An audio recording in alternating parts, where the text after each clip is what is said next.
ẹ wá wojú àwọn ọlọ́pàá ayédèrú tó ń dààmú ìpínlẹ̀ Èkó. Wọ́n ní ọjọ́ gbogbo ń tolè ọjọ́ kan tó lóhun.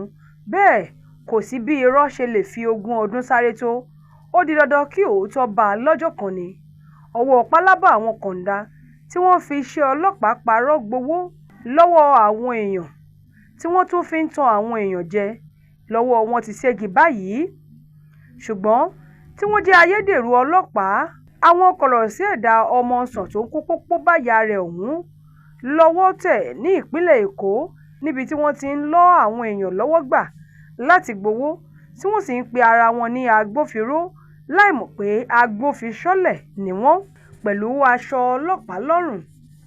Ìgbájú ìgbámú tí kẹ́ríkẹ́rí ń bá ròde ni wọ́n fi ṣe wọ́n lálejò kí wọ́n káàbọ̀ pẹ̀lú aṣọ ọlọ́pàá tó wà lọ́rùn wọn tó jẹ́ ìpele ìǹspẹ́kítọ̀ ní àwọn ọ̀daràn ẹyẹ tí musàn náà wọ̀ sọ́rùn.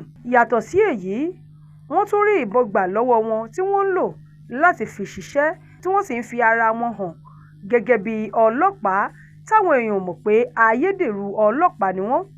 Ṣáájú ní ìròyìn ti tẹ iléeṣẹ́ ọlọ́pàá ìpínlẹ̀ Èkó lọ́wọ́ pé àwọn kan wọ́n ń gọ sábẹ́ ìka kan láti máa pe ara wọn ní ọlọ́pàá, tó sì jẹ́ pé gbogbo ìgbà ni wọ́n mú ẹ̀sùn náà wá sétí ìgbọ́ iléeṣẹ́ ọlọ́pàá ìpínlẹ̀ Èkó. Èyí ló fà á tí alukoro iléeṣẹ́ ọlọ́pàá ìpínlẹ̀ Èkó Benjamin Hundeyin ṣe jẹ́ kó di mímọ̀ pé àwọn yóò túṣu désàlẹ̀ kòkò ọ̀rọ̀ náà láti mọ ohun tó sá sínú òkùnkùn, ìyẹn àwọn agbénú òkùnkùn tó ń ta fà sí ìmọ́lẹ̀ tí wọ́n ń ba iṣẹ́ ọlọ́pàá jẹ́ nípínlẹ̀ Èkó. Ṣùgbọ́n kò pẹ́ kò jìnnà ní ọwọ́ tẹ àwọn ọ̀daràn méjì yìí tí wọ́n wọṣọ iléeṣẹ́ ọlọ́pàá máa fi parọ́ ṣiṣẹ́, gba owó lọ́wọ́ àwọn èèyàn tí wọ́n sì ń pera wọn lóhun tí wọn ò jẹ́. Àwọn méjèèjì, gẹ́gẹ́ bí ìwádìí ṣe fi wọ́n, ni wọn kò bá ọlọ́pàá kankan tán gẹ́gẹ́ bí mọ̀lẹ́bí tàbí tiẹ̀ fi ìgbà kan jẹ́ òṣìṣẹ́ ọlọ́pàá, tí wọ́n wá fi ń pera wọn ní ọlọ́pàá ṣùgbọ́n tó jẹ́ pé ayédèrú ni wọ́n. Ẹni tó jẹ́ alukoro iléeṣẹ́ ọlọ́pàá ìpínlẹ̀ Èkó, ìyẹn Hundeyin, jẹ́ kó di mímọ̀ pé iṣẹ́ àwọn kọ̀lọ̀rọ̀sí ẹ̀dá yìí tàbùkù bá iṣẹ́ ọlọ́pàá nípínlẹ̀ Èkó àti lórílẹ̀‐èdè Nàìjíríà, léyìí tó jẹ́ wípé wọ́n ń ṣe ìdíwọ́ tó pọ̀ fún iṣẹ́ ètò ààbò ní ìpínlẹ̀ Èkó, léyìí tí àwọn ọlọ́pàá ń ṣe láìsùn láìwo. Ó wá sọ di mímọ̀ wípé ní báyìí tí ọwọ́ ti tẹ̀ wọ́n, wọn yóò fi wọ́n jófin fún gbogbo àwọn tí wọ́n ṣe ń wúrúfẹ́ ìwà báyìí, àti pé láìpẹ́ láì jìnnà wọn yóò fojú ba ilé ẹjọ́, wọn á sì jó làǹbàpà lábẹ́ òfin. Olúwarẹ̀mílẹ́kùn Elégbèdé ló ń jábọ̀ ìròyìn fún ìkànnì Yorùbá Gidi TV.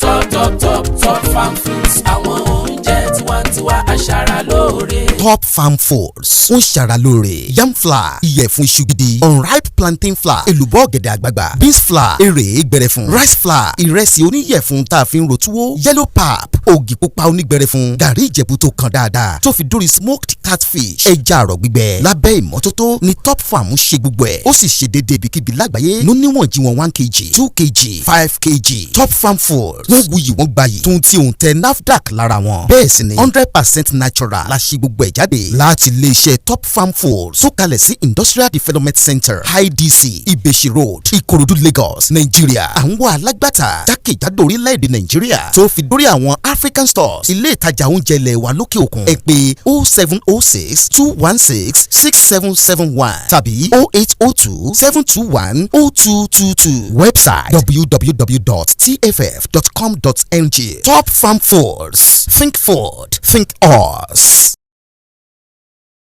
Yorùbá Gidi TV. Yorùbá Gidi TV òun ni kẹ́ ẹ máa wò nígbà gbogbo. Ẹ fojú yín lóúnjẹ, níbi tẹ́ ẹ ti lè kọ́gbọ́n, níbi tẹ́ ẹ ti lè rí àwọn àṣà Yorùbá tó yanjú.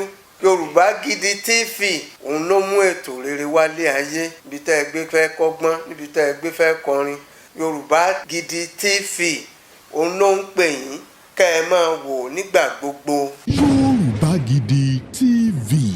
Ibi tá a ti ń fún yín láwọn nǹkan tẹ́ ẹ fẹ́, àwọn nǹkan tó ṣàǹfààní tó yẹ kẹ́ ẹ máa wò nígbà gbogbo, nígbàkigbà.